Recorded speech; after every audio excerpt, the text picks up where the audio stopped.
नमस्कार साथियों। भारतीय वायुसेना ने हाल ही में एक और बड़ी उपलब्धि हासिल की है। चीन की सीमा के पास अपनी सैन्य क्षमताओं को और ज्यादा बढ़ाने के लिए, मजबूत बनाने के लिए विश्व के सबसे ऊंचे एयरबेसेस में से एक न्योमा एयरबेस, उसे फुल्ली ऑपरेशनलाइज कर दिया गया है।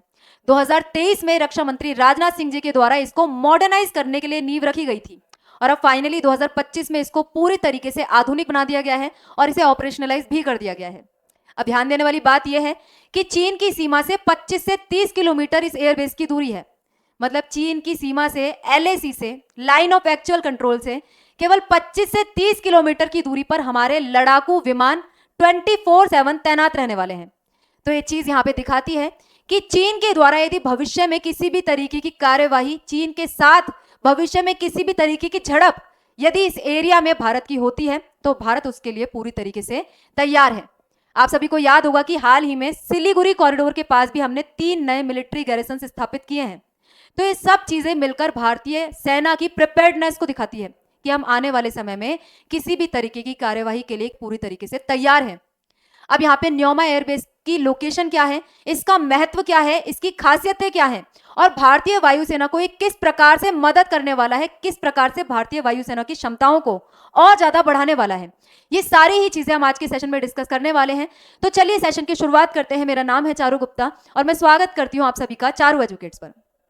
तो दोस्तों, बात आज के सेशन में हो रही है भारतीय वायुसेना की एक और बड़ी उपलब्धि की, न्योमा एयरबेस की। लगभग 13,700 फीट की ऊंचाई पर यह न्योमा एयरबेस सिचुएटेड है। विश्व के सबसे ऊंचे एयरबेसेस में से एक है और इसको चीन की बॉर्डर के पास बनाना इसको स्ट्रेटेजिक महत्व देता है, स्ट्रेटेजिक इंपॉर्टेंस देता है। 1962 में इसको बनाया गया था, लेकिन 1962 के बाद से ही ये बंद पड़ा था और अब इसको फाइनली 2025 में फुल्ली ऑपरेशनलाइज कर दिया गया है, जिससे कि सेना को और ज्यादा मजबूत बनाया जा सके, हमारी एयरफोर्स को और भी ज्यादा प्रिपेयर किया जा सके।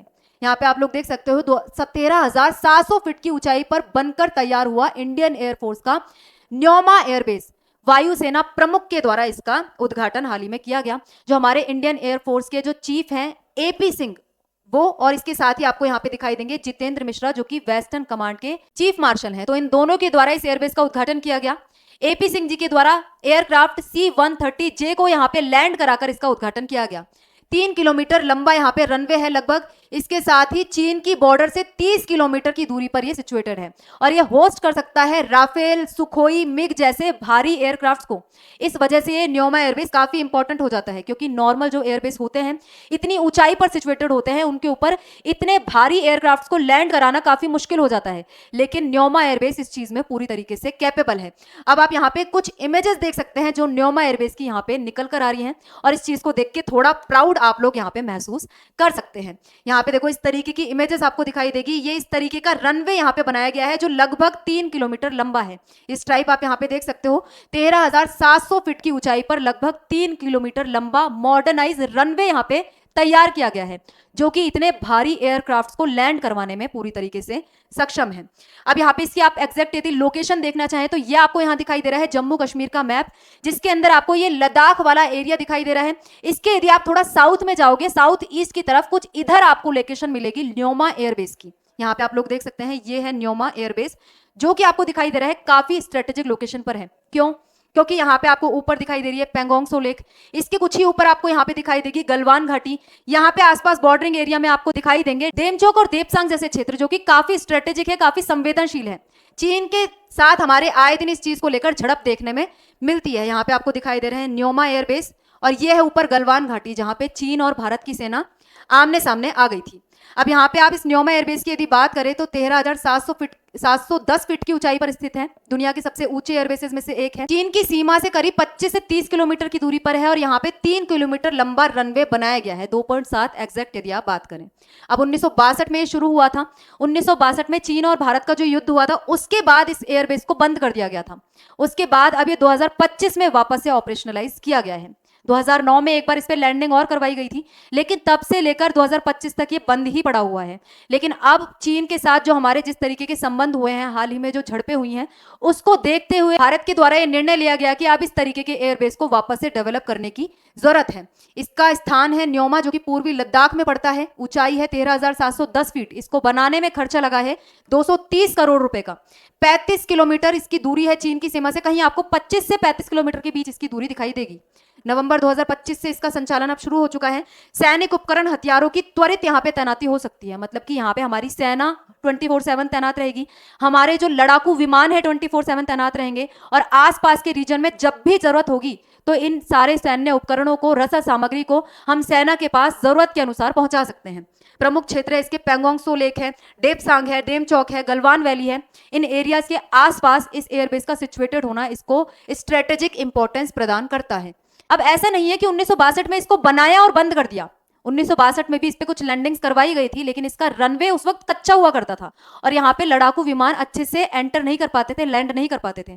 इस वजह से इसके ऑपरेशनल यूजेस को देखते हुए कि अभी ये अच्छे से काम नहीं कर पा रहा, इस वक्त उसको बंद कर दिया गया। फिर 2009 में इसमें वापस ट्राई किया गया। ये आप 1962 की पिक्चर देख सकते हैं। 1962 में इस तरीके से लैंडिंग यहाँ पे करवाई गई थी।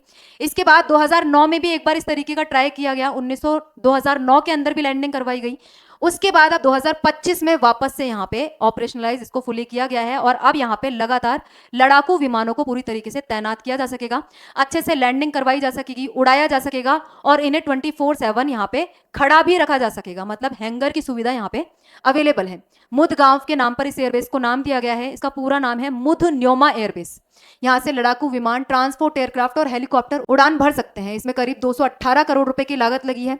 यहाँ से सैनिकों और हथियारों को तेजी से एक जगह से दूसरी जगह पर पहुंचाया जा सकता है, और मुदगांव के नाम पर इसका नाम पड़ा है। इसके साथ ही यदि आप बात करें कि लद्दाख में वायुसेना का ऐसा नहीं है कोई पहला एयरबेस है। इससे पहले भी हमारे पास ऑलरेडी 3 एयरबेस लद्दाख के अंदर वायुसेना के हैं, जिसमें आप नाम देख सकते हैं। एक लेह के अंदर है, एक करगिल के अंदर है, और एक थोइस के अंदर है। थोइस सियाचिन के अंदर आता है। इनमें से जो करगिल एयरबेस है वो लगभग 10,500 फीट की ऊंचाई पर स्थित है। इसके अलावा दौलत बेग ओल्डी के अंदर भी एक एयरबेस है, जिसमें मिट्टी से बने रनवे का इस्तेमाल होता है। इस वजह से ये एयरबेस काफी इंपॉर्टेंट हो जाता है। यहाँ पे न्योमा एयरबेस फुल्ली ऑपरेशनलाइज है, फुल्ली मॉडर्नाइज है। यहाँ पे मिट्टी का रनवे नहीं है, प्रॉपर रोड यहाँ पे कंस्ट्रक्ट की गई है। ये जो मिट्टी के रनवे है, जब बारिश वगैरह आती है तो यहाँ पे कीचड़ हो जाती है और लड़ाकू विमानों को उतारना यहाँ पे काफी मुश्किल होता है। लेकिन न्योमा एयरबेस के साथ इस तरीके की दिक्कतें पूरी तरीके से खत्म हो जाएगी। अब यहाँ पे रक्षा मंत्रालय एलएसी से सटे सभी हवाई ठिकानों और एडवांस लैंडिंग ग्राउंड्स का आधुनिकीकरण करने का प्रयास कर रहा है, जिसमें से न्योमा एयरबेस एक है, और जिसको पूरी तरीके से अब ऑपरेशनलाइज कर दिया गया है। यदि आप भारतीय वायुसेना के एयरबेसेस की बात करें जो हमारे बॉर्डर्स पर सिचुएटेड है, उसमें आप देख सकते हैं ये लेह एयरबेस है, जिसकी हम बात कर चुके हैं। थोइस एयरबेस है जो कि नुब्रा क्षेत्र में है, सियाचिन वाले क्षेत्र में सिचुएटेड है। दौलत बेग ओल्डी है जहां पे मिट्टी का रनवे बनाया गया है। फुकचे है जो कि डेमचौक सेक्टर में सिचुएटेड है। तो मतलब ये सारे ही संवेदनशील क्षेत्र के अंदर सिचुएटेड है। यहाँ पे अब एक नोमा एयरबेस इसके अंदर और ऐड हो गया है, जो कि पूरी तरीके से आधुनिकीकृत है, मॉडर्नाइज है, भारी लड़ाकू विमानों को अपने यहाँ पे तैनात करे रख सकता है। CDFD हाईवे है, चुशुल दुंगटी फुकचे डेमचौक के अंदर सिचुएटेड है, जो कि लिकारू मिगला फुकचे रोड है, जो कि 19,400 फीट की ऊंचाई वाला नया और विश्व का सबसे ऊंचा मोटरेबल रोड है, जहां पे हम व्हीकल्स को ले जा सकते हैं। अब इस न्योमा एयरबेस की बात करें तो 2023 में इसका काम शुरू हुआ था, शिलान्यास किया गया था। अब इस एयरबेस में एक हैंगर होगा, एक एयर ट्रैफिक कंट्रोल बिल्डिंग होगी, पार्किंग एरिया बनाए गए हैं। तो मतलब ये सारी चीज इसके अंदर होगी। हैंगर होने की वजह से यहाँ पे ऑल टाइम लड़ाकू विमान तैनात रह सकेंगे। एयर ट्रैफिक कंट्रोल बिल्डिंग भी यहाँ पे है, पार्किंग एरिया है, रेजिडेंशियल एरिया है। न्योमा एयरबेस के चालू होने से लद्दाख के संवेदनशील क्षेत्र में भारतीय सेना की युद्ध क्षमता को काफी ज्यादा बढ़ावा मिलने वाला है। भारतीय वायुसेना के लड़ाकू विमान, हेलीकॉप्टर और ट्रांसपोर्ट एयरक्राफ्ट अब इस एयरबेस का इस्तेमाल कर सकेंगे, यहाँ से उड़ाने भर सकेंगे। और जैसा कि हमने डिस्कस किया कि 1962 के भारत चीन युद्ध के बाद इसको पूरी तरीके से बंद कर दिया गया था। फिर 2009 में इसको एक बार फिर से खोला। AN-32 ट्रांसपोर्ट एयरक्राफ्ट ने यहाँ पे पहली बार लैंडिंग की। उसके बाद इसको वापस बंद कर दिया गया, और अब फाइनली 2025 में इसको वापस शुरू किया गया है। और ये काफी जरूरी भी है। 1962 के भारत चीन युद्ध के बाद से भारत और चीन काफी बार आमने सामने आ चुके हैं।